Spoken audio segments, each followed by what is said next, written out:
अस्सलामुअलैकुम नाज़रीन, कैसा आप लोग इधर देखो, ये बहन भी, मेरी बहन भी मेरे साथ है। देखो इसका नाम क्या है? मुस्कान। इसका नाम मुस्कान दे रहा है। मेरा नाम मोहम्मद शेरा से, मेरा ताल्लुक गिलगित बाल्टिस्तान से, मैं सियाचम से हूँ। आप किस क्लास में पढ़ते हैं? 1। अच्छा, आपकी उम्र कितने हैं? हाँ, आपकी उम्र? मेरी उम्र पोसामी 250। इसकी उम्र 250 है।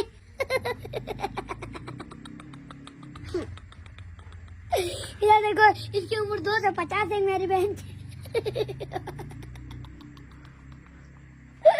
250 नहीं है आपकी उम्र, 4 साल है आपकी उम्र, ठीक है?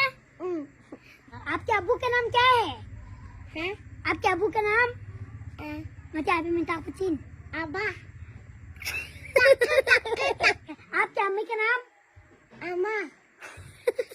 असल में मेरी बहन को उर्दू नहीं आती है, बस्ती आती है, इसलिए इसको समझ नहीं आ रहा है। कुछ आज बहुत शादी है, इसलिए ये टोपी पहनने आए हैं। मैंने देखो, मेरी बहन ने भी टोपी पहना है। देखो, ये टोपी बहुत अच्छा है। अगर मैं कंप्लीट वीडियो देखना चाहे तो यूट्यूब पे देखें, लिंक बायो में दिया हुआ है। कमेंट करें, शेयर करें, सब्सक्राइब करें ना भूलिए। थैंक यू, अल्लाह हाफिज़।